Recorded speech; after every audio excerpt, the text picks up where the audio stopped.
Bismillahirrahmanirrahim. Alhamdulillahirabbil alamin wassalatu wassalamu ala asyrafil anbiya wal mursalin wa ala alihi wasahbi ajmain. Subhanaka la ilma lana illa ma 'allamtana innaka antal alimul hakim. Assalamualaikum warahmatullahi wabarakatuh. Alhamdulillah, semangat pada pagi ini. Tuan-tuan, puan-puan yang dirahmati Allah sekalian, syukur Alhamdulillah. Datuk mohon izin saya ke bawah dulu. Syukur Alhamdulillah kerana pada saat dan ketika ini kita dianugerahkan oleh Allah SWT kesihatan tubuh badan yang baik. Tuan-tuan dan puan-puan telah diberi peluang oleh Allah SWT untuk hadir pada pagi ini dalam majlis ilmu yang penuh dengan keberkatan. InsyaAllah di mana-mana tempat para muslimah lebih ramai daripada lelaki. Tapi ini bukan bermakna lelaki tidak menyertainya, ya. Dan kita juga menghargai penonton-penonton kita yang sedang menyaksikan secara langsung di FB Masjid Sultan Sauddin Abdul Aziz Shah, yang kita harapkan boleh di-share, dikongsi kepada semua kerana ada pahalanya di situ pada bulan Ramadan. Baik, moga-moga pada hari ini semua sihat walafiat. Alhamdulillah, seadanya. Assalamualaikum tuan. Waalaikumsalam warahmatullahi wabarakatuh. Daripada mana? Shah Alam. Shah Alam. Hari ini kita dah berada pada tanggal 16 Ramadan.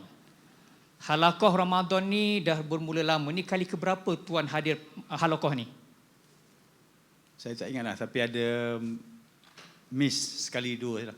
Maksudnya banyaklah tu, ya. Tahniah kita ucapkan, dan saya yakin dan percaya kebanyakan tuan-tuan puan-puan yang hadir pada hari ini adalah peserta yang orang kata tegar lah, ya, yang tidak miss untuk mengikuti program halaqah pada pagi ini. Assalamualaikum tuan. Waalaikumsalam. Kenapa macam nak mengelak-ngelak je kan? Risau dan takut kita. Dan besar sangat. Baik, tuan kerap kali mengikuti halaqah Ramadan? Sini kurang sikit. Okey, baik. Kita dah berada pada 16 Ramadan. Just nak tanya tuan sebelum kita bermula dengan Datuk secara santai. Setakat ini dah sampai juzuk berapalah mengaji tu? Dah sampai ke dah khatam terus dah? Belum lagi, tapi insyaAllah ikut juz dia lebih kurang dalam 15. Okey, ikut hari by hari lah insyaAllah. Soalan saya kepada tuan, sepanjang membaca Al-Quran tu kan, dah sampai lebih kurang juzuk 15, ada tak apa-apa ayat yang tuan baca tu sesuatu yang menusuk ke kalbu? Wow, ini ayat ni sungguh menakjubkan, yang memberi kesan, yang mendalam, yang rasa bila baca ni sayu je hati, macam rasa tersentuh saja. Ada tak boleh berkongsi dengan penonton kita? InsyaAllah yang pertama sekali lah, iaitu Al-Fatihah lah.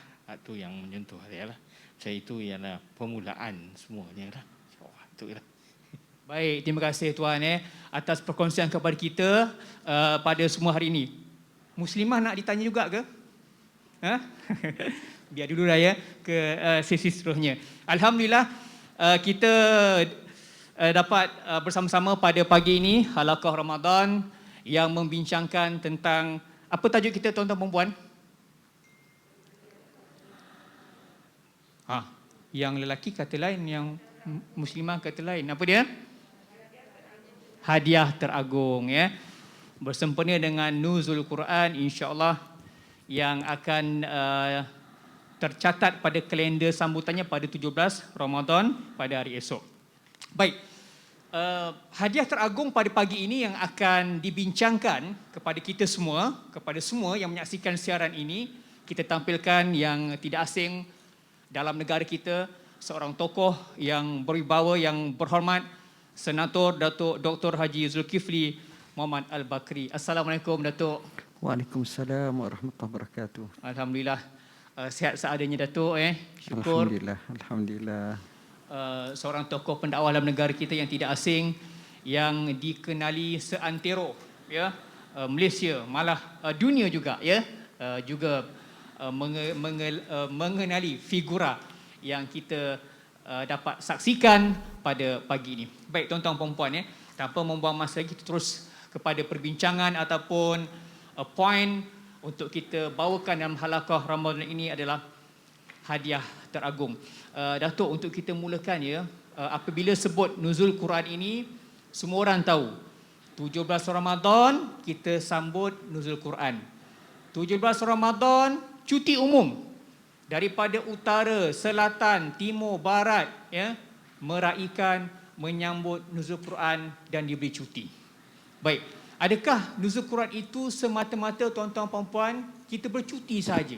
Ya, oh hari ini nuzul Quran, cuti rehat, berehatlah di rumah. Adakah dengan Qurannya juga kita berehat? Dengan Qurannya pada itu cuti ataupun bagaimana? Dan sebenarnya Datuk yang kita nak jelaskan kepada penonton kita pada pagi ini, adakah nuzul Quran itu semata-mata cuti ataupun kita sekadar tahu bahawa oh hari ini nuzul Quran? Tetapi bagaimana Datuk untuk kita memaknai Al-Quran itu sebenarnya dalam kehidupan kita, Datuk? Silakan.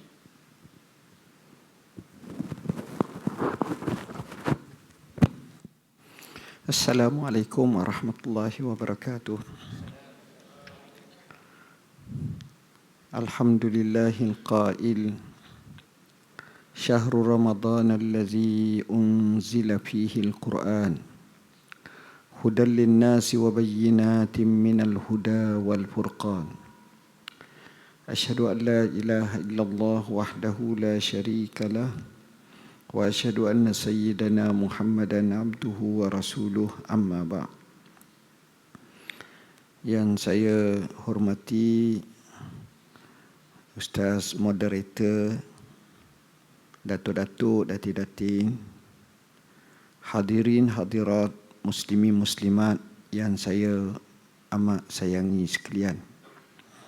Pertama dan selamanya wajib kita syukur kepada Allah dengan nikmat yang tak terhitung banyaknya.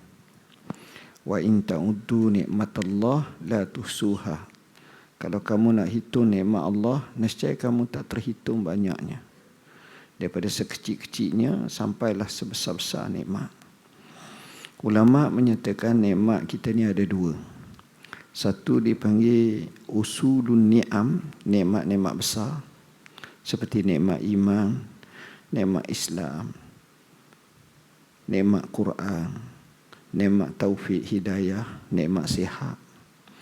Dan yang kedua dipanggil furu'un ni'am, cabang-cabang nikmat yang kecil-kecil. Allah mudah nak pergi mana, Allah selera makan, hak ni sedap, hak ni tak sedap, macam-macam. Semuanya itu membawa kepada rasa bahagia dan seronok dalam menempuh kehidupan. Berbalik kepada persoalan yang ditanyakan tadi, bila kita nak sambut nuzulul Quran, macam mana sebenarnya? Saya nak bawa satu kisah sebagai satu kisah yang masyhur, simple sahaja. Datang Yahudi kepada Sayyidina Umar ibn Al-Khattab dan berkata, kalaulah satu ayat daripada kitab kamu itu diturunkan kepada kami, mereka kitab Taurat, kita Al-Quran, nescaya kami akan merayakannya. Satu je, bukan sebuah Quran, satu je. Sayyidina Umar menjawab, aku tahu ayat tersebut, iaitu firman Allah Ta'ala daripada surah Al-Ma'idah. A'udzubillahi minasyaitonir rajim. Al-yawma ya'isal ladzina kafaru min dinikum fala takhshawhum wakhshawni. Al-yawma akmaltu lakum dinakum wa atmamtu alaikum ni'mati wa raditu lakumul Islam madina. Pada hari ini telah berputus asa dah orang yang kufur di kalangan kamu. Maka jangan sekali-kali kamu takut kepada mereka, tapi takutlah kepadaku, yakni Allah. Pada hari ini aku telah sempurnakan bagi kamu agama kamu, dan aku lengkapkan bagi kamu nikmatku, dan aku redha Islam menjadi agama kamu. Ayat ini mengikut sebahagian ahli tafsir yang masyhurnya diturunkan ketika Rasulullah SAW melaksanakan Hajjatul Wada' di Padang Arafah. Kita tengok dan kita tekung ayat yang seperti ini, macam mana sebuah pandangan orang Yahudi yang celik, yang dikenali sebagai Ahlul Kitab, menganggap kalau diberi kepada mereka, mereka akan merayakannya. Bayangkan kita, bukan itu sahaja, tapi sebuah Al-Quranul Karim yang menjadi dusturul hayah, yang menjadi perlembagaan hidup, yang menjadi hidayah, yang disebut oleh Allah yang kita bacakan tadi, hudal linnasi wa bayyinatin minal huda wal furqan. Sifatnya sebagai pemberi hidayah kepada manusia dan keterangan-keterangan daripada hidayah, dan juga perbezaan antara kebatilan dan kebenaran. Jadinya, kalau kita faham seperti itu, maka Quran ini sebenarnya tidak boleh dipisahkan dalam hidup kita. Jadi bila kita sambut nuzul Quran ini, menjadikan kita cinta kepada Al-Quran, sayang kepada Al-Quran, dengan diterjemahkan peringkat permulaan dengan membaca Quran. Imam Malik rahimahullahu ta'ala. Imam Malik ini adalah Imam Dar Al-Hijrah, yang juga guru kepada imam kita, Imam Syafi'i rahimahullah. Imam Malik tak kala datangnya Ramadan, di mana pada Ramadan itulah, sebagaimana Ustaz moderator sebut, turunnya Quran. Imam Malik bila masuknya Ramadan, dia pegang mushaf. Dia tengok mushaf dan dia baca mushaf. Dan dia katakan, haza syahru kitabi rabbi. Ini adalah bulan kitab Tuhanku. Artinya, mereka mengagungkan, mereka memuliakan, dan mereka berseronok di bulan Ramadan dengan Al-Quranul Karim. Apakan tidak, Rasulullah SAW bertadarus Al-Quran sekali setiap Ramadan. Dan pada tahun akhir kematian baginda atau kewafatan baginda SAW, baginda 2 kali tadarus Al-Quran bersama dengan Jibril alaihi salam. Quran ini dekat. Dalam hadis yang sahih yang masyhur, Nabi menyebut dalam doa yang panjang berakhir dengan Allahumma ja'alil Qur'ana rabi'a qalbi wa nur, ataupun Allahumma ja'alil Qur'ana rabi'a qulubina wa zahaba humumina wa ghumumina wa jilaa ahzanina. Ya Allah, jadilah Quran ini sebagai penawar atau sebagai kebun kepada hati kami, dan penghilang duka cita dan resah kami, dan perawat apa-apa yang kami rasa runsing dan kami rasa sedih. Artinya Quran ini banyak yang menjadi pedoman dalam hidup kita, bermula daripada kita kecil sampai kepada kita dewasa, bermula dalam urusan peribadi sampai masalah munakahat, masalah kehidupan, masalah jual beli, masalah muamalat, masalah jinayat, masalah peperangan, masalah perdamaian. Begitulah seterusnya, yang mana tidak ada satu ruang dan juzuk kehidupan kita yang tidak memungkinkan kita mengikut Al-Quran, kecuali semuanya kita akan dapatinya. Sehingga Aisyah radhiyallahu anha menyatakan kepada Rasulullah SAW bila hendak disifatkan akhlaknya, kana khuluquhul Quran, adalah akhlaknya Al-Quran. Seolah-olah Nabi menafsirkan dan menterjemahkan Al-Quran itu dalam bentuk realiti, dalam bentuk kehidupannya, dan selaras dengan apa yang Allah sebut, wa innaka la'ala khuluqin azim, dan sesungguhnya kamu di atas akhlak yang maha agung.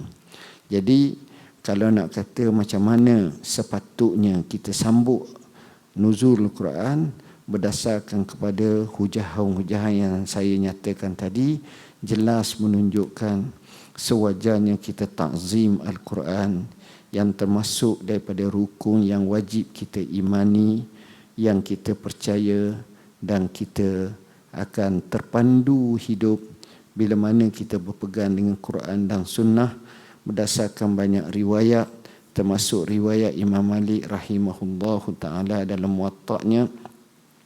Sabda Rasulullah SAW menyatakan, taraktu fikum amraini lan tadillu ma in tamassaktum bihima abada, kitab Allah wa sunnati. Aku tinggalkan kepada kamu dua perkara, nescaya kamu tidak akan sesat selama-lamanya jika kamu berpegang kepada kedua-duanya, yakni kitab Allah, Al-Quranul Karim, dan juga sunnahku. Sekadar itu yang pertama dulu. Allah. Baik, Alhamdulillah. Terima kasih Yang Berhormat Datuk atas pembukaan kepada kita, meletakkan bagaimanakah kita untuk meraihkan ataupun menyambut nuzul Quran. Ya, saya tertarik tadi Datuk kata bahawa Quran tidak boleh dipisahkan dalam kehidupan kita. Ya, di mana juga kita berada, malah kalau kita cinta atau sayang kepada Al-Quran itu sendiri, kita tidak boleh lari daripada untuk membacanya. Pada awalnya membaca Al-Quran itu, ya, supaya dia menjadi rutin dalam kehidupan kita. Tuan-tuan dan puan-puan, apabila kita membaca Al-Quran, khususnya pada bulan Ramadan, ya, kita itu antara perkara-perkara yang dituntut oleh Allah SWT yang banyak ganjaran pahalanya dengan membaca Al-Quran. Saya yakin dan percaya tadi pun sahabat kita penonton yang hadir di dewan ini juga dah bagi tahu dah juzuk 15, dan mungkin dalam kalangan kita ini mengikut hari-hari tertentu, dan hari ini hari 16, dan mungkin dah sampai juzuk 16 ataupun baru masuk juzuk 16 kan. Siapa dalam kalangan tuan-tuan puan-puan ya yang dah khatam Al-Quran lebih 10 kali? Angkat tangan. Daripada kecil dululah kan, dah lebih 10 kali dah.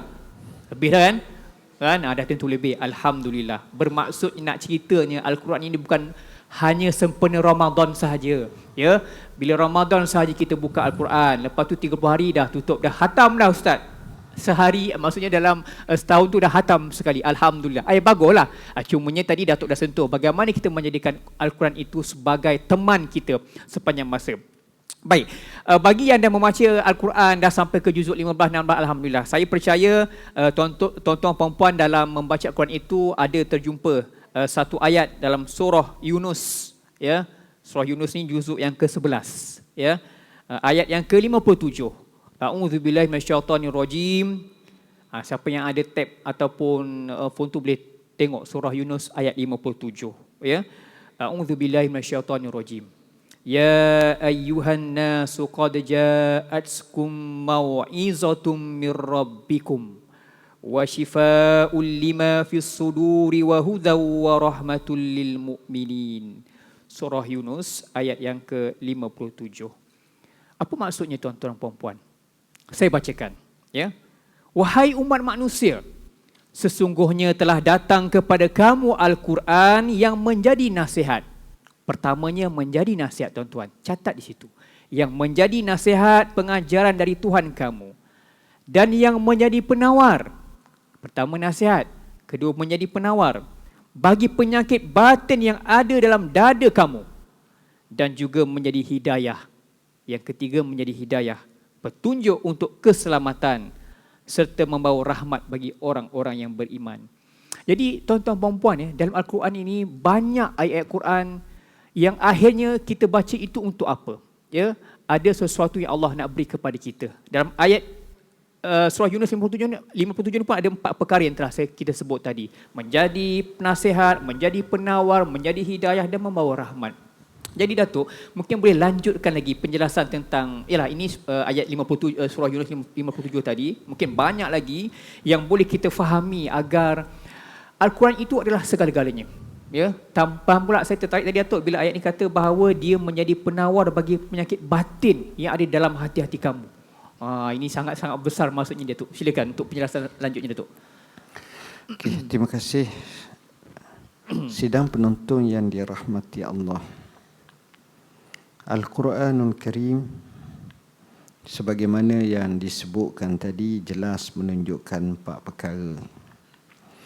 Para ulama tak kala menekuni Al-Quran, mereka kata bahawa dalam Al-Quran ni ada 4 isu besar. Sebiji Quran dia tengok tu ada 4 isu besar. Pertama, Al-Quran ini mengandungi kisah-kisah yang terdahulu. Kisah hak orang baik, hak orang jahat, kisah Nabi, kisah Fir'aun, kisah Haman, kisah Qarun, kisah Sulaiman, kisah Adam, kisah Iblis, kisah Musa, macam-macam kisah para Nabi dan kaum-kaum yang terdahulu. Maka di situ juga menjadi satu mau'izah, peringatan pada kita. Semua itu menjadi mau'izah, menjadi peringatan kepada kita. Kenapa? Kerana dengan kisah itulah yang Allah selalu sebut. Allah sebut fa'tabiru ya ulil absar. Ambil faedah. Ambil faedah. Wahai orang yang mempunyai celak mata, tengok. Siru fil ardi summanzuru kaifa kana akibatul mukazzibin. Berjalanlah atas muka bumi, maka kamu boleh tengok macam mana akibat orang-orang yang mendustakan kepada Allah. Banyak mau'izah kita boleh ambil. Dan setiap satu tu memaknakan makna yang besar dalam kehidupan kita. Satu. Keduanya, Al-Quran ini juga mengandungi syariat-syariat. Maka syariat ini banyak. Suruh kita sembahyang, suruh kita puasa, suruh kita haji, suruh kita buat baik kedua ibu bapa, larang kita mencuri, larang kita berdusta, larang daripada kita memaki hamu anak yatim dan seumpamanya banyak. Jadi syariah dalam Quran ni banyak syariah, panduan dalam hidup kita. Ketiganya, Al-Quran ini dia juga menjadi disebut menekankan isu masalah akidah. Adanya iman, adanya kufur, adanya fasik. Kita baca setiap pagi hari Jumaat surah Sajdah sebagai contoh disebut afaman kana mu'minan kaman kana fasiqa la yastawun ammal ladzina amanu wa amilus salihat falahum jannatul ma'wa nuzulan bima kanu ya'malun wa ammal ladzina fasaku fama'wahumun nar kullama aradu an yakhruju minha u'idu fiha wa qila lahum zuqu azaban nari allazi kuntum bihi tukazzibun walanuziqannahum minal azabil adna dunal azabil akbar la'allahum yarji'un. Adakah sama orang beriman dengan orang yang fasik? Jawab dia tidak. Orang beriman ini mereka dapat syurga makwah hasil daripada apa yang mereka usahakan dengan ibadah iman ketika di dunia. Adapun orang fasik, mereka tempatnya neraka. Masya Allah, mereka mahu keluar, lari, dikembalikan semula dan dikatakan rasalah seksa neraka yang kamu telah dustakan. Dan kami akan kenakan kepada mereka azab yang kecil sebelum datangnya azab yang besar. Mudah-mudahan mereka kembali bertaubat, beriman kepada Allah Subhanahu Wa Taala. Jadi yang ketiga dalam Quran cerita bab iman, bab kufur, bab beriman macam-macam pecahannya ini terlalu banyak. Dan yang keempat, Al-Quranul Karim mengandungi yang disebut sebagai amsal. Apa makna amsal? Contoh. Bandingan orang beriman, bandingan orang pekok dengan orang pekok, orang yang kufur. Bandingan seperti dengan hujan, au kasayyibin minas sama, au kazulumatin, macam-macam. Semua bandingan. Masalul lazina hummilut taurat kamsal himari yahmilu asfara Orang yang bawa kitab Taurat tapi tak beramal sama seperti unta-unta yang ditanggung kitab-kitab Taurat, sifir-sifir ataupun lembaran-lembaran kitab Taurat, tak memberi manfaat apa-apa pun. Semua ini dalam Quran. Itu Quran secara umum. Dan Quran ini sebagaimana yang disebut berdasarkan surah Yunus tadi, dia ada mau'izah. Dia ada syifa. Syifa fi sudur. Sebenarnya Al-Quran ini bila sebut kalimah syifa, syifa ini maknanya penawar. Penawar itu sama ada dari segi hati, dari segi batin. Yang ini jelas. Kerana dengan Quran itu telah menjadikan manusia daripada kufur kepada Islam, daripada maksiat kepada taat. Ini penawar. Kufur kepada Islam, banyak kisah mereka dengar ayat Quran akhirnya masuk Islam. Mereka dengar, mereka faham. Saya boleh buktikan banyak tapi masa tak sempat sangat. Saya ambil cerita mudah. Guru kami di dalam Masjidin Nabawi pernah menceritakan seorang barak perempuan masuk Islam. Orang tanya, kenapa kau masuk Islam? Kerana dia baca Qul huwallahu ahad. Kerana kalimah Qul sahaja aku masuk Islam. Kenapa? Kerana Qul ni dipanggil dalam bahasa Arab sebagai jumlah makul Qul. Jumlah makul Qul ni apa makna?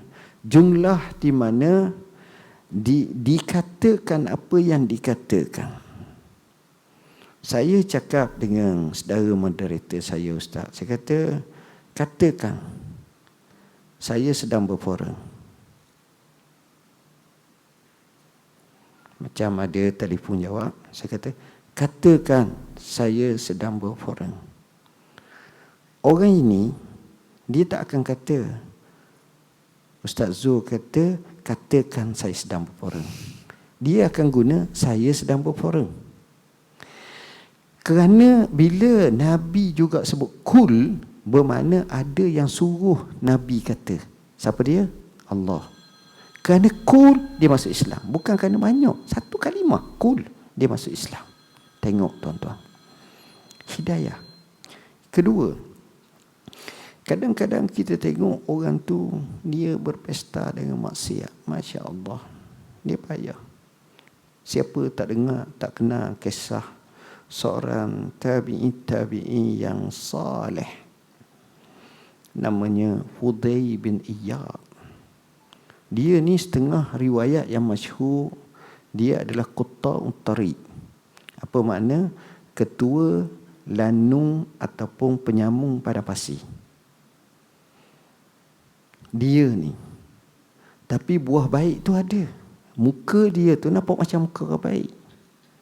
Banyak kisah, saya tak sempat nak cerita kisah ni. Cuma saya nak ceritanya, satu hari dia pergi nak masuk sebuah rumah, nak curi. Waktu tu waktu pagi, dini hari, sebelum fajar menyingsing. Kerana orang soleh, dia banyak baca Quran waktu tu. Allah menyebut dalam Quran Karim, wa Qur'anal fajri, inna Qur'anal fajri kana mashhuda. Bacalah Quran ketika fajar, kerana bacaan Quran ketika fajar itu lebih syahdu, lebih memberi kesedaran dan ingatan yang baik. Sama ada baca secara lafzi atau baca dalam erti kata dia semayang, dia baca ayat Quran. Itu pun dua-dua baca. Jadi sampai sebuah rumah, dia dengar orang ni baca surah Al-Hadid.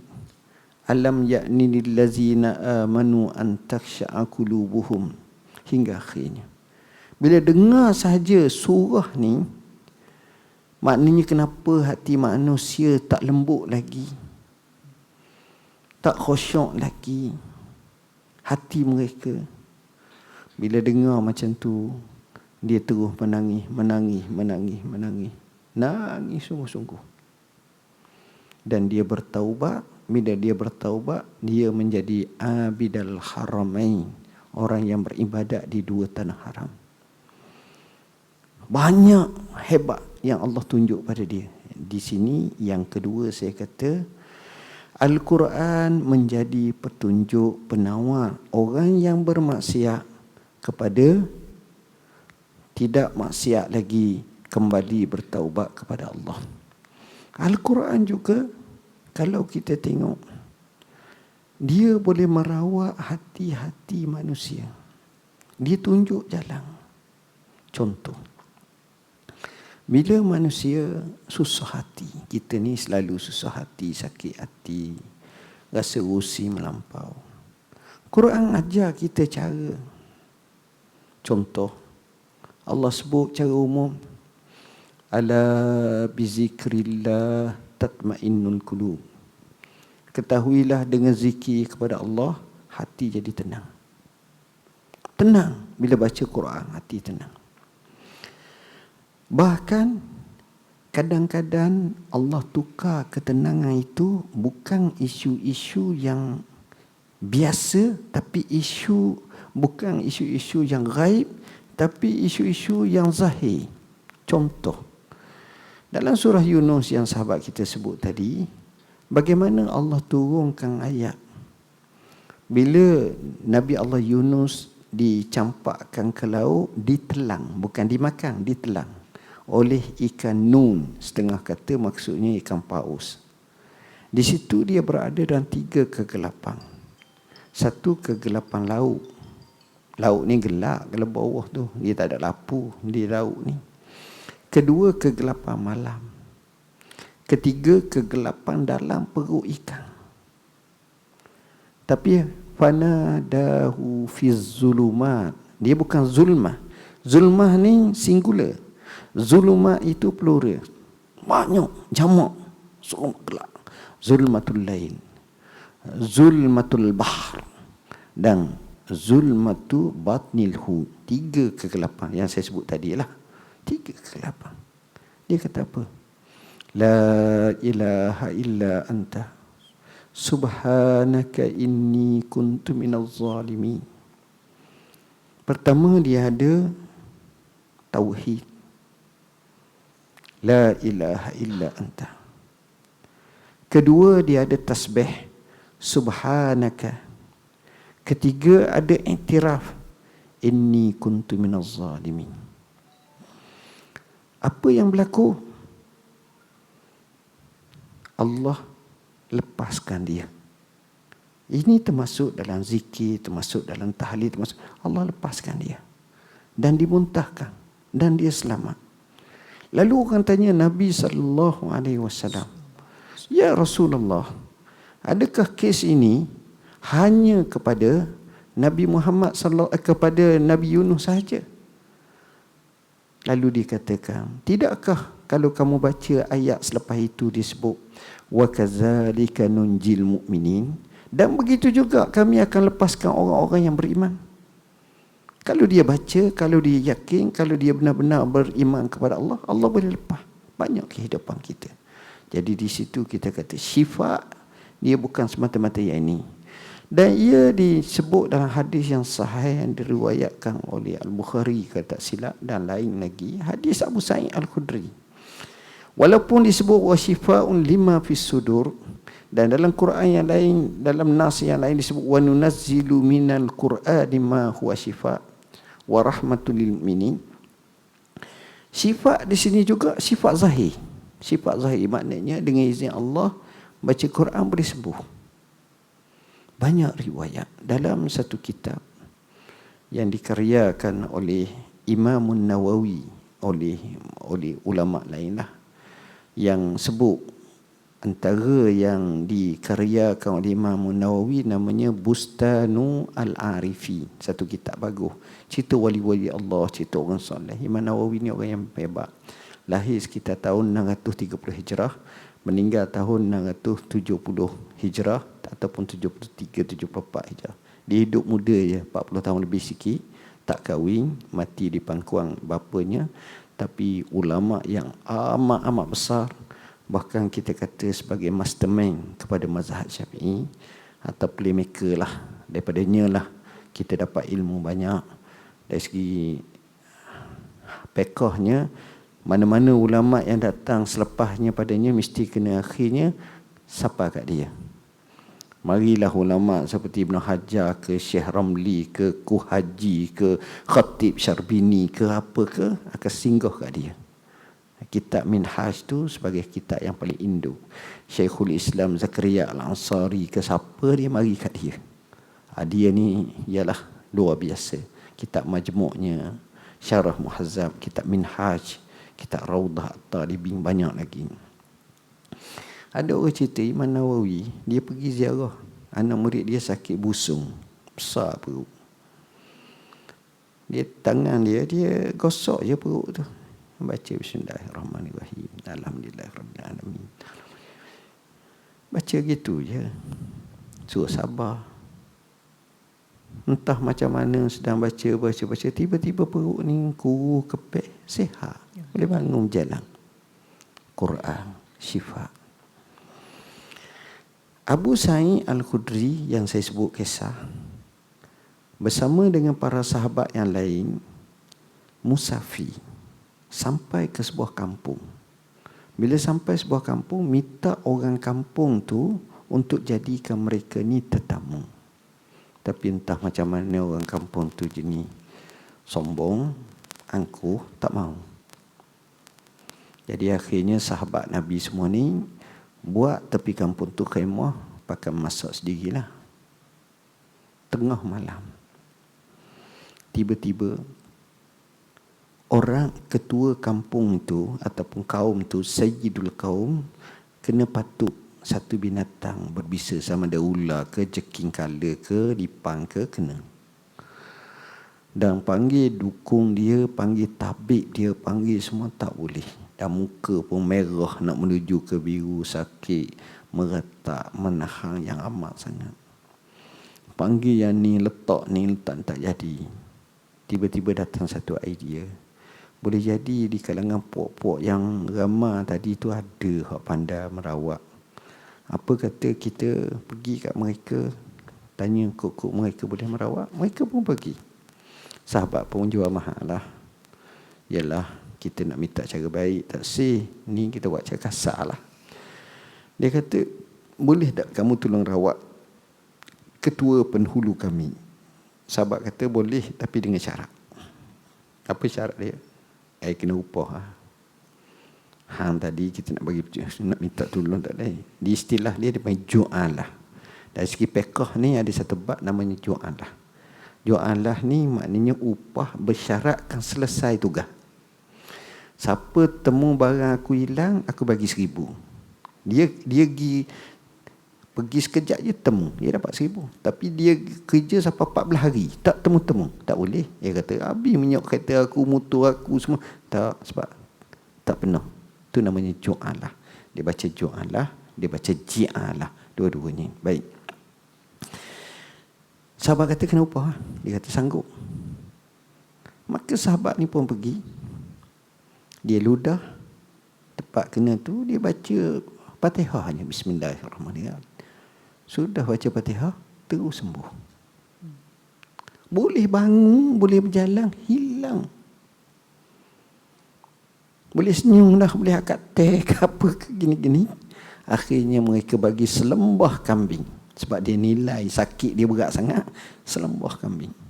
Sahabat pun mikir, boleh tak makan ni, buat barang sangat. Akhirnya tanya kat Rasulullah bila sampai Madinah, Nabi kata, ij'alni sahma, ij'alli sahma, jadikanlah untuk aku satu saham. Maknanya kalau dapat aku satu sikit pun boleh juga. Jadi di situ menunjukkan antaranya ialah Fatihah itu sembuh. Jadi apa yang disebut oleh sahabat kita tadi itu betul. Nama salah satu daripada surah Fatihah itu ialah Asy-Syafiyah, Al-Kafiyah. Salah satunya Asy-Syafiyah, penyembuh. Ada seorang pelajar zaman dulu, dia temu tuan guru. Dia kata, tuan guru, saya duk baca dalam sejarah, Sayyidina Umar bila tengok orang sakit baca Fatihah sembuh. Saya pergi kat orang sakit tu, saya baca Fatihah tak sembuh. Sayyidina Umar, Tok Guru kata, wahai anakku, Quran yang kamu baca, Quran yang Umar baca. Fatihah yang kamu baca, Fatihah yang Umar baca. Tapi itu Umar, ini kamu.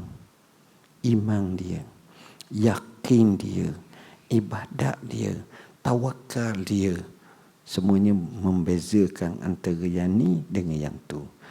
Oleh kerana itu, kita katakan Quran ini penyembuh, benar sebagai pembawa hidayah, penyembuh. Begitu juga dia bukan sekadar sembuh yang batin, tapi juga sembuh yang zahir, terkadang-kadang dizahirkan oleh Allah Subhanahu wa taala. Tapi itu bergantung kepada keadaan-keadaan tertentu dan kehendak-kehendak Allah. Wallahu a'lam. Alhamdulillah. Terima kasih Datuk, tuan-tuan perempuan. Begitulah gambaran kepada kita bagaimana kita dapat fahami bahawa inilah hidayah, bukan hidayah, hadiah teragung. Ya, Al-Quran itu segala-galanya. Ya, Datuk dah sebut tadi, sangat memberi kesan kepada kita. Saya yakin dan percaya mungkin sebelum ni kita dah faham dah, ya, bahawa Quran ini syifa, memberi rahmat, namun dengan penjelasan yang lebih jelas lagi dapat kita meyakini bahawa kita tidak boleh lepas daripada sentiasa membaca dan terus membaca Al-Quran. Tertarik juga apabila Datuk sebut tadi tentang senario, ya, kita nampak para sahabat, para nabi bila baca ayat-ayat yang mudah, automatik sembuh terus, ya. Perut yang busung gosok-gosok baik terus.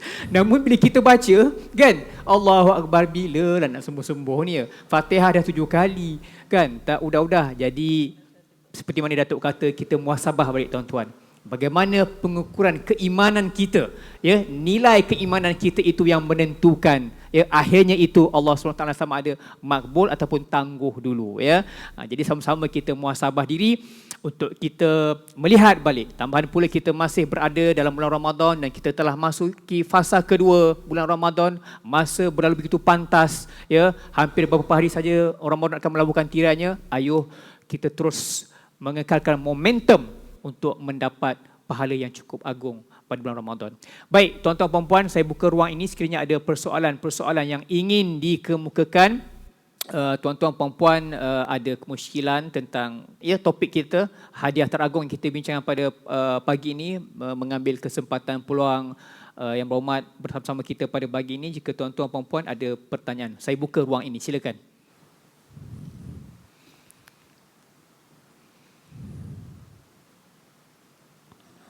Ada?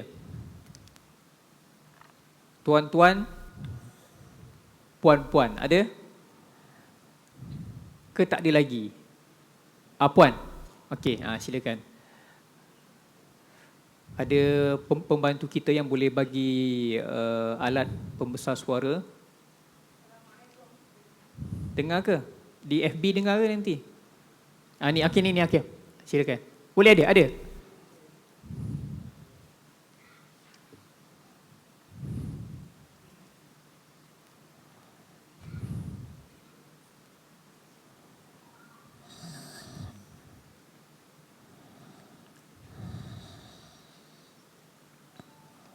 Okey, sedang diuruskan teknikalnya itu. Assalamualaikum. Waalaikumsalam. Namanya puan? Nama saya Halida Abbas. Puan Halida. Silakan puan. Adakah memandai kalau kita baca Al-Quran sekadar membaca, atau perlukah kita baca Al-Quran dengan terjemahan, ataupun perlukah kita baca Quran dengan terjemahan dengan tadabbur? Macam manakah prioriti untuk kita membaca Al-Quran? Terima kasih. Assalamualaikum. Baik. Terima kasih Puan Hanida. Saya menunggu-nunggu, inilah soalan. Harap-harapnya penonton tanyalah soalan ini. Sangat alhamdulillah, syukur bahawa soalan ini akhirnya Puan Hanida dapat jelmakan. Ini bukan soalan yang saya suruh puan tu tanya, ya. Saya mengharapkan adalah soalan-soalan yang berupa begini. Inilah dalam masyarakat kita yang mungkin keliru. Kita ni cukup sahaja ke membaca, kan? Apatah kita perlu baca terjemahan, kena faham lagi, kena tadabbur lagi. Jadi Datuk mungkin ada penjelasannya, sila Datuk. Okey. Pertama sekali, apa yang dinyatakan tadi semuanya disuruh dalam Islam. Baca Quran pun disuruh, tadabbur pun disuruh, penghayatan pun disuruh, pengamalan pun disuruh. Jadi semua kita boleh buat dan kita buat. Baca Quran ini sebenarnya cukup baik kerana Nabi sallallahu alaihi wasallam bersabda, lam aqul alif lam mim harf walakin aqulu alif harfun wa lam harfun wa mim harf. Aku tak kata alif lam mim tu satu huruf, tapi alif tu satu, lam tu satu, mim tu satu huruf, dan setiap huruf itu akan diberi dengan 10 kebajikan. Walaupun sikit, maknanya di situ disuruh kita baca banyak. Kerana Quran itu sifatnya dia memberi syafaat kepada tuangnya. Dalam riwayat yang masyhur Rasulullah SAW bersabda, Al-Quran was-siyamu yushaffi'ani li sahibihima yaumal qiyamah. Quran dan juga puasa akan memberi syafaat kepada tuangnya yang membaca, yang berpuasa pada hari kiamat kelak. Yang ini kata Quran kata aku tegah dia daripada tidur malam kerana banyak bacaku. Yang ni pula kata aku melaparkan dia siang hari tak boleh makan tak minum kerana dia puasa kerana-ku. Kerana Allah lah maksudnya. Jadi di situ Quran kita baca. Kita boleh baca kerana banyak tujuan-tujuannya. Dan Quran juga kalau boleh kita tadabbur. Afala yatadabbaruna al-Quran. Apakah tidak mereka tadabbur Al-Quran? Tadabbur Al-Quran, kalimah dabbara yudabbiru, tadabbur. Apa makna tadabbur? Tadabbur ni dia maknanya kita bukan tengok ayat itu, tapi kita tengok di belakang ayat itu. Kalimah dabbar ni belakang, ujung. Apa kehendak di sebalik ayat itu? Tadabbur ni menyebabkan seseorang itu boleh menuju kepada kefahaman yang lain daripada yang lain. Macam tadabbur. Saya contoh. Ada dua riwayat. Satu riwayat ayat yang saya bacakan tadi, Al-yawma akmaltu lakum dinakum. Ada riwayat berkenaan dengan iza ja'a nasrullahi wal fath. Bila turunnya ayat ini, sahabat gembira. Sebab al-yawma akmaltu lakum menggambarkan agama kita telah sempurna. Agama kita dan nikmat Allah bagi pada kita telah lengkap. Dan Allah redha Islam sebagai agama kita. Okey. Dapat semua. Kamal, tamam dan juga mendapat redha. Habis. Bagus. Semua seronok. Ada orang nisbahkan kepada Abu Bakar. Abu Bakar menangis. Kan pelik tu. Orang suka. Abu Bakar menangis. Lalu ditanya, ya Abu Bakar, kenapa? Dia kata itu penanda ajar Rasulullah sudah hampir. Kerana kaedah kata iza tamma syai'un bada naqsu. Bila sesuatu itu sudah sempurna, maka datanglah kekurangannya. Habis masa. Tugas besar dah. Kita kalau kita faham lainlah tadabbur kita cara macam ni. Cara tadabbur tu lain. Dia akan tengok dan dia bukan ajaran sesat, tapi betul lah macam tu. Dan memang selepas turun ayat ni, kata ulama 81 hari Rasulullah SAW wafat. Tengok, cara tadabbur tu lain. Dan tadabbur ni pula kita nak bukan sekadar tadabbur, tapi kita boleh menghukumkannya. Menghukum dengan Quran. Apa makna? Inna anzalna ilaikal kitaba litahkuma bainan nas. Kami turunkan kitab supaya kamu berhukum dengan manusia. Kitab ni kena beramal. Ada kitab, kita tak beramal, tak ada masalah, tak ada benda lah. Kosong. Kita pergi kat doktor, kita duk tengok doktor beri obat ni sakit kita parah. Dia beri pula makan berapa kali sehari, waktu macam mana. Kita balik, kita baca je. Tapi makan tak. Adat kata, sembuh tak penyakit? Tak sembuh. Sebab tak cukup syarat. Kena beramal. Quran bukan untuk dibaca sahaja. Sebab itu dalam satu riwayat menceritakan tanda-tanda akhir zaman, antara dekat betul nak kiamat, Quran ni akan naik ke langit dengan dua cara naik. Satu, dengan hilang penghafaznya. Mana mati ramai dah penghafaz. Tak ada dah orang hafal Quran. Kedua, yang ada dalam kitab-kitab ni semuanya jadi kosong. Dia naik ke langit. Naik tu kata setengah ulama hadis menyebut kadawiyin nahli. Sama seperti bunyi lebah yang memberom. Siapa dia pernah pergi dengar kat lebah nak ambil madu kan, banyak dom gitu. Gitulah cara dia naik tengah malam. Sampai menghadap Allah. Allah tanya, kenapa kau naik? Maka Quran jawab, utla wala yu'malu bi. Aku hanya dibaca tapi aku orang tak diamal lagi. Tengok tuan-tuan. Al-Quran dientengkan. Jadi itu amal. Selain baca, tadabbur, amal.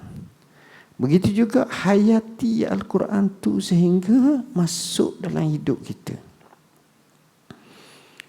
Bila orang tu boleh beriman, sahabat-sahabat dia beriman tuan-tuan, antara kehendak dia dengan kehendak Allah dan Rasul, dia korbankan kehendak dia, dia datang kehendak Allah dan Rasul. Tak apa. Allah sebut dalam Quran, wa ma kana li mu'minin wala mu'minatin iza qadallahu wa rasuluhu an yakuna lahumul khiyaratu min amrihim. Tidak selayaknya bagi orang beriman lelaki dan bagi orang beriman perempuan. Biasa sebut sekali je lelaki je, tapi hak ni dia tekan dua-dua. Mereka ini bila datang ketentuan daripada Allah dan Rasulnya untuk dia buat pilihan, tak apalah Allah, Nabi, tak apalah Allah, kita boleh buat gini-gini, kita waliyazubillah, tidak boleh. Maknanya kena beriman. Satu ayat yang paling tegas dalam ayat betapa kita perlu menhukumkan dengan hukum Allah. Firman Allah Ta'ala, fala wa rabbika la yu'minun hatta yuhakkimuka fima syajara bainahum summa la yajidu fi anfusihim haraja mimma qadaita. Apa ayat belakang saya lupa dah. Maka demi Tuhan kamu. Biasa kalau sumpah macam ini kerah benar.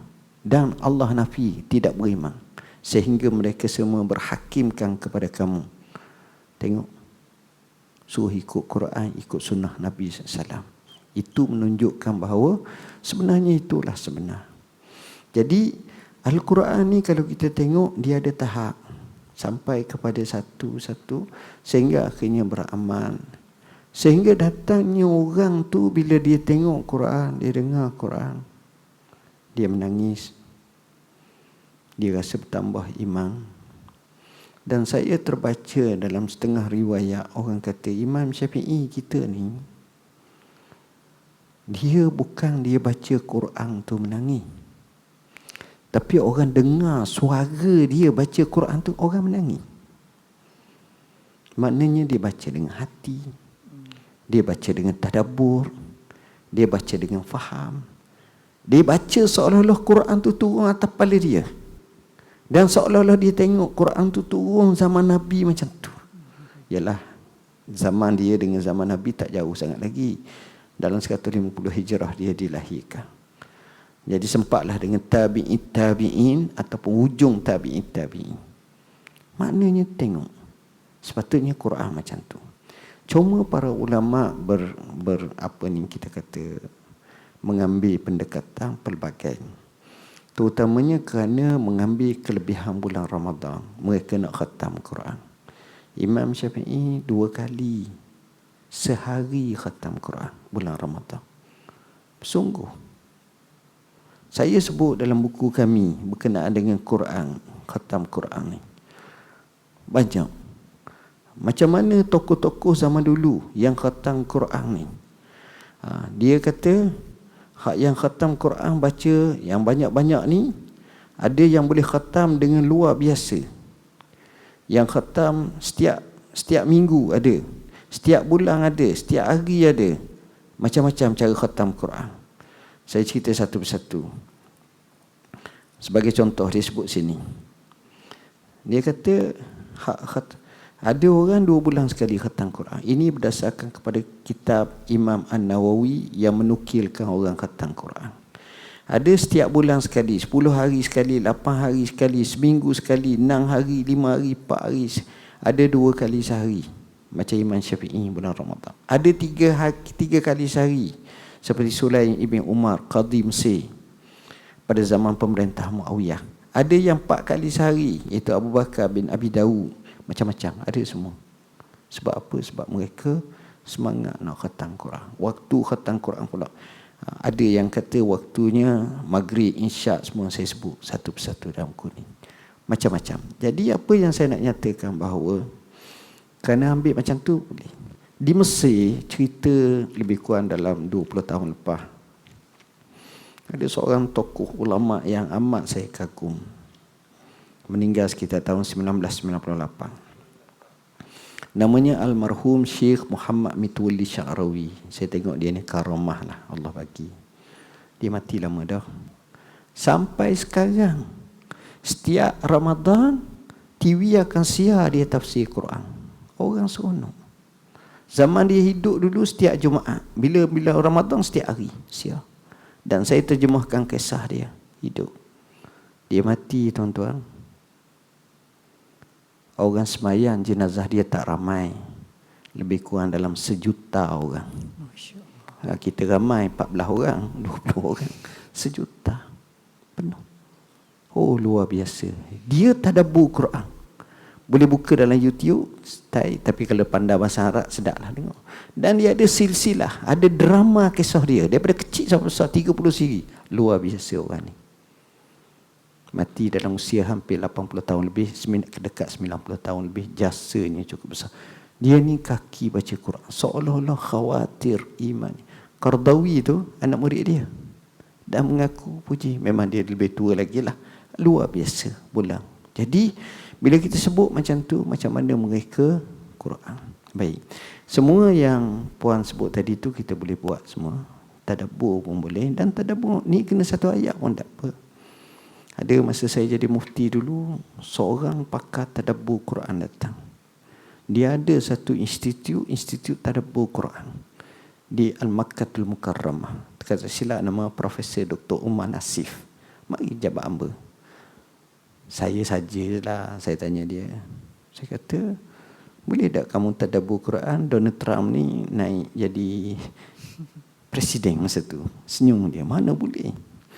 Saya kata, macam mana dalam surah Ar-Rum, Alif Lam Mim, Ghulibatir Rum, cakap-cakap, oh, seronoklah buat, seronok. Tapi sebenarnya tadabbur ni menarik. Dan di situ kita akan temu antara tokoh yang buat buku khusus berkenaan tadabbur Quran, namanya Allamah Asy-Syaikh Abdul Rahman Habban Nakih. Habban Nakih ni tok guru yang ulama besar di Syria. Abah dia tu dianggap sebagai Syekhul Ulama lah, iaitu Hasan Habban Nakih, yang meninggal dunia 1977, 76-77. Tapi Abdul Rahman bin Nakih baru meninggal, duduk di Saudi, berhijrah, dan dia karang buku tajuknya Ma'arijut Tafakkur dalam bab tadabbur ayat. Oh, memang cukup menarik. Kita boleh tengok satu-satu, situ kita sedar. Tadabbur pun penting. Bila kita tengok, bukan sekadar tafsir saja, tadabbur pun kena ada. Dan amal lagi baik. Tapi bila kita boleh baca sebagaimana firman Allah, wa iza tuliyat alaihim ayatuhu zadatuhum imanah. Bila dibaca pada mereka ayat-ayat, dengar, tambah iman mereka. Ada orang bila dengar ayat faman ya'mal misqala zarratin khairan yarah wa man ya'mal misqala zarratin syarran yarah, pensang. Kenapa? Kerana menghayati betapa kita ni naif dan daif sangat. Semua akan diperkirakan di hadapan Allah. La yughadiru saghiratan wala kabiratan illa ahsaha wa wajadu ma amilu hadira. Semuanya menggambarkan. Wallahu a'lam. Setakat itulah dulu. Baik, alhamdulillah. Terima kasih Datuk. Buku yang Datuk punya ni boleh dijual ke macam mana? Ada situ Ada. dijual. Bolehlah siapa-siapa yang berminat untuk tambah lagi maklumat boleh dapatkan buku karangan Datuk sendiri. Baik, tuan-tuan puan-puan, jelas kepada kita, cabaran juga kepada kita ya. Imam Syafi'i tadi berapa kali khatam Quran sehari? 2 kali ya. Allahu Akbar ya. Itu juga cabaran kepada kita. Yang paling penting bagaimana ya kita membacanya, alhamdulillah. Kita tadabbur, kita hayati, dan yang paling penting juga kita kena amalkan apa yang kita dapat kita baca. Cabarannya tuan-tuan puan-puan, kita baca, namun kadang-kadang untuk melaksanakan itu sedikit mencabar diri kita ya, sejauh mana kita mempunyai kekuatan keimanan untuk kita sama-sama menterjemahkan dalam kehidupan seharian kita. InsyaAllah tuan-tuan puan-puan, masa kita dah 10 suku. Okay. Puan nak soalan? Boleh Datuk? Okey. Okay. Sila puan. Buat mic, boleh dengar suara? Boleh? Okey, silakan puan.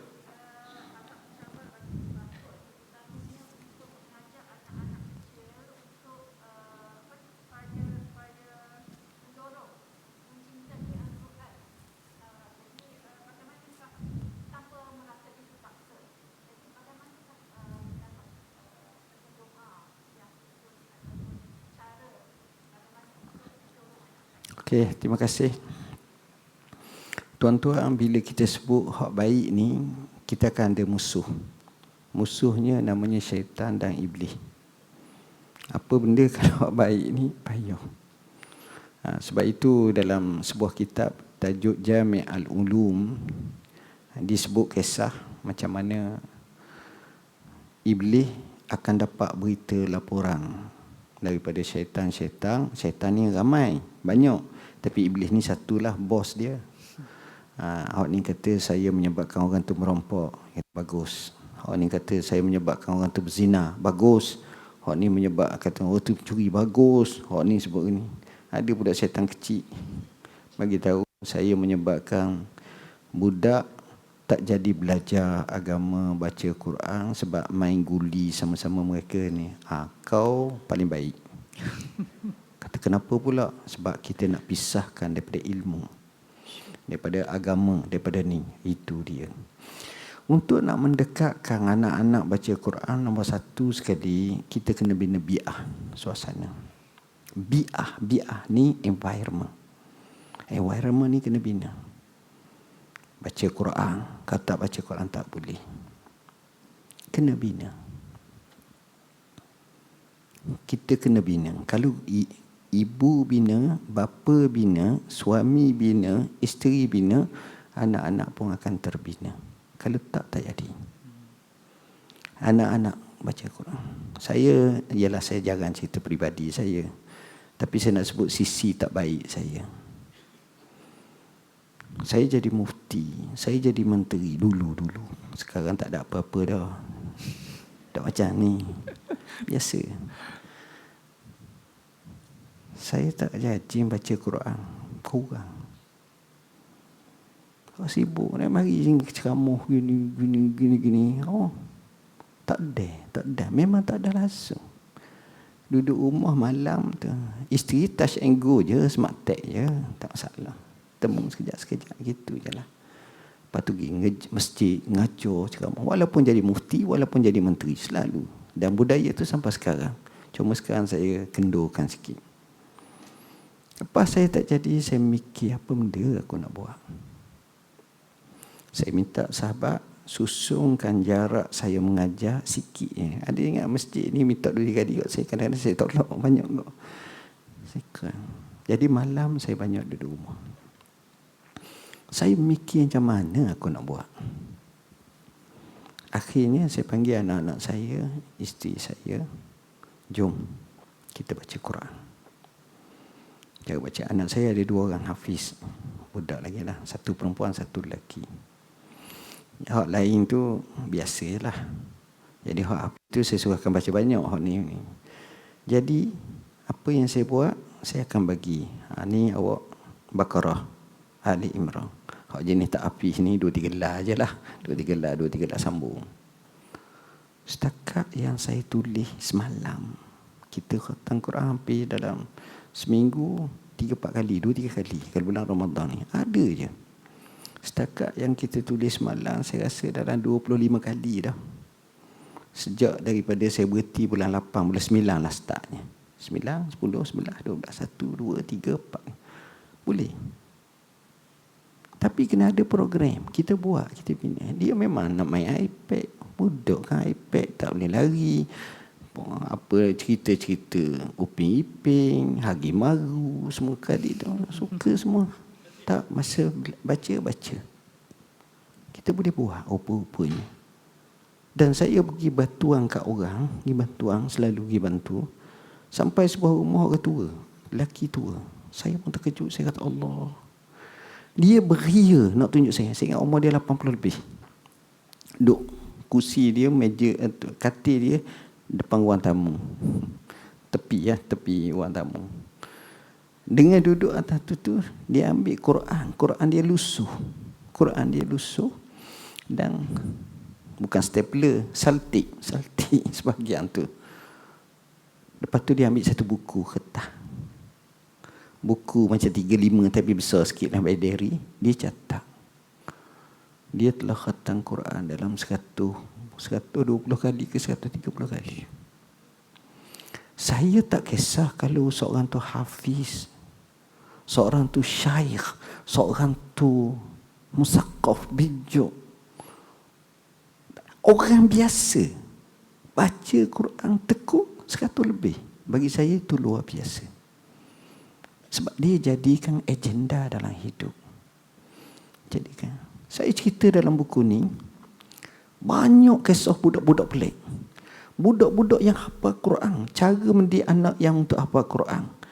Budak yang hafal Quran ni pelik. Musa dalam program TV hafal Quran Indonesia. Ni hak bijak-bijak saja. Ni budak anak kecil berumur 3 tahun 8 bulan hafaz Quran. Daripada mana ni? Ni daripada surat khabar sebut. Namanya Maimunah Syekh Dairu, ibu kanak-kanak tersebut. Cerita hafal Quran. Saya sebut budak ni Muhammad Husin At-Tabatabai, kanak-kanak istimewa hafal Quran. Saya sebut macam-macam. Abdul Rahman ni 3 tahun yang berjaya hafal Quran. Cerita pelik-pelik. Ada seorang budak tu buta, nama dia Jihad Ibn Abi Mu'ti Al-Maliki. Umur 13-14 tahun sekarang.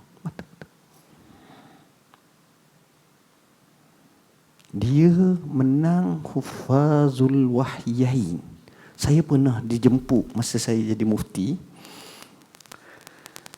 ke Al-Madinatul Munawwarah oleh dipanggil anugerah ijazah Amin Naif bagi mereka yang hafal hadis banyak-banyak. Dia ada pertandingan hafal Quran. Jihad ni Quran dia ingat. Dia ingat Quran macam mana?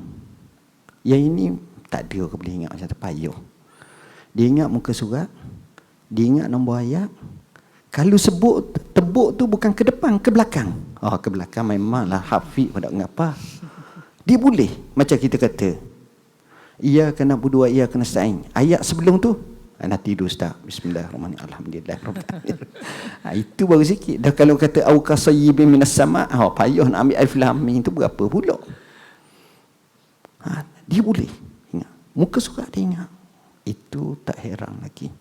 Hadis Nabi Sahih Bukhari hafal semua.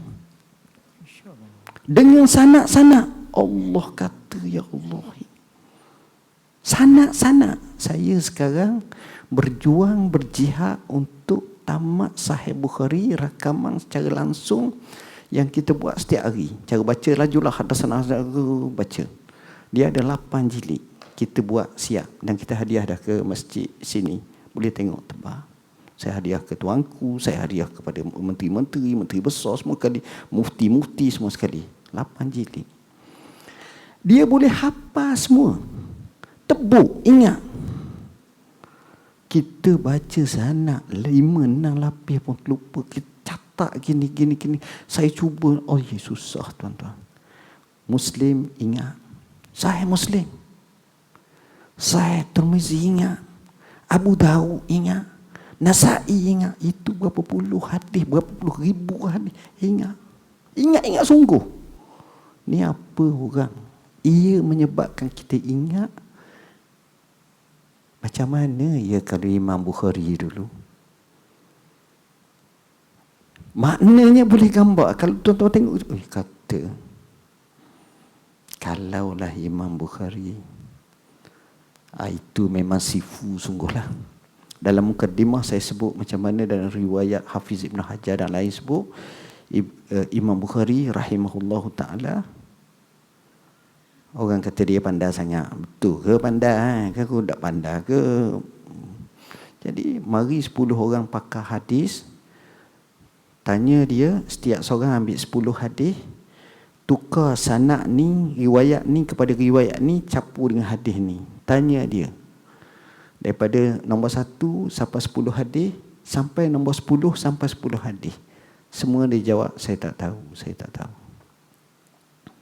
Dia kata, apa pandai sangat hebat ke lebih apa macam ni, kata. Akhir sekali dia kata apa? Hak nombor 1, hadis pertama, dia baca hak salah dulu, lepas tu baru hak betul. Siapa dia ngapa hak salah? Dan dia boleh ingat turutan sampai ke 100. Gila orang buat kerja gini. Memang orang tak buat kerja. Tu Imam Bukhari. Sebab itu kalau orang duk mudah-mudah kata Imam Bukhari pun orang, aku pun orang. Ngaruk tu. Orang tak kenal. Kalau orang kenal, orang akan tahu. Jadi hak ni bila cerita ni, saya ialah kalau saya nak ceramah sampai 2 jam pula cerita hak budak-budak hak apa Quran ni. Banyak cerita-cerita yang saya sebut dalam buku ni. Jadi saya tak nak cerita panjang lah nanti ni. Cuma saya nak sebutlah beberapa buku yang kami ada ni. Ramadan, soal jawab isu-isu semasa, letak aimah dalam mata, suat teh batal ke tak, hak moden-moden kita jawab. Masalah pakai inhaler yang khilaf panjang, masalah pakai ni, semua kita jawab satu persatu. Masa peliharalah, ni buku yang paling saya sayang. Kita perlu ada time management dan quality times. Orang yang paling berjaya, orang yang pandai susun masa. Kalau tak, kita tak berjaya. Habis gitu je masa kita. Solat hajat, yang ni boleh kita beramalkan pada bulan Ramadan ni. Banyak solat-solat hajat jenis macam satu persatu. Ya'juj wa Ma'juj ataupun Dajjal, ada juga satu ni. Bila banyak orang dah sebut fitnah akhir zaman, kita buat kajian secara detail kat mana dia. Bayan linnas, isu-isu semasa, yang banyak isu-isu yang kalau kita nak hadam satu persatu, mungkin di luar sana dapat. Saya sekali lagi mengambil kesempatan, mohon maaf bahasa yang saya guna tidak sesuai dan selayaknya di sini. Mudah-mudahan Allah terima ibadat kita dan Allah jadikan kita di kalangan orang yang bertakwa. Bismillahirrahmanirrahim. Allahumma faqihna fid din wa 'allimna at-ta'wil. Allahumma ij'alna minal ladzina yastami'una al-qawla fayattabi'una ahsanah. Allahumma ij'alna al-Qur'ana rabi'a qulubina wa jalaa'a ahzanina wa zahab humumina wa ghumumina. Allahumma arhamna bil Qur'an waj'alhu lana imaman. Allahumma zakkirna minhu ma nusina wa 'allimna minhu ma jahilna. Allahumma arhamna bil Qur'an waj'alhu lana imaman wa nuran wa hudan wa rahmah warzuqna tilawatahu ana al-laili wa atrafan nahar ya rabbal alamin. Allahumma taqabbal minna salatana wa siyamana wa qira'atana lil Qur'an wa la tu'azibna yawmal qiyamah wa fil lana zunubana ammah. Allahumma qdi hawaijana ya Allah. Allahumma inna nas'aluka ridhaka wal jannah wa na'udzubika min sakhatika wan nar. Allahumma innaka 'afuwun tuhibbul 'afwa fa'fu 'anna. Rabbana taqabbal minna innaka antas samiul 'alim wa tub 'alaina innaka antat tawwabur rahim.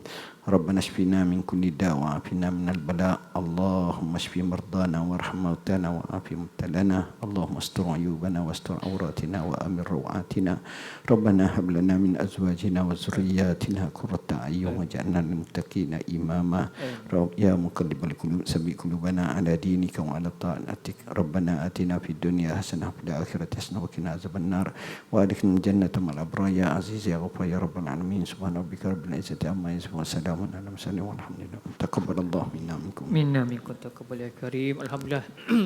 Dengan itu kita ucapkan terima kasih kepada Yang Berhormat Senator Datuk Dr. Zulkifli Muhammad Al-Bakri yang telah berkongsi banyak maklumat kepada kita. Mudah-mudahan kita ambil dan terjemahkan dalam kehidupan seharian kita. InsyaAllah puan-puan, tuan-tuan, puan-puan, jumpa lagi sekian halaqah Ramadan pada hari ini.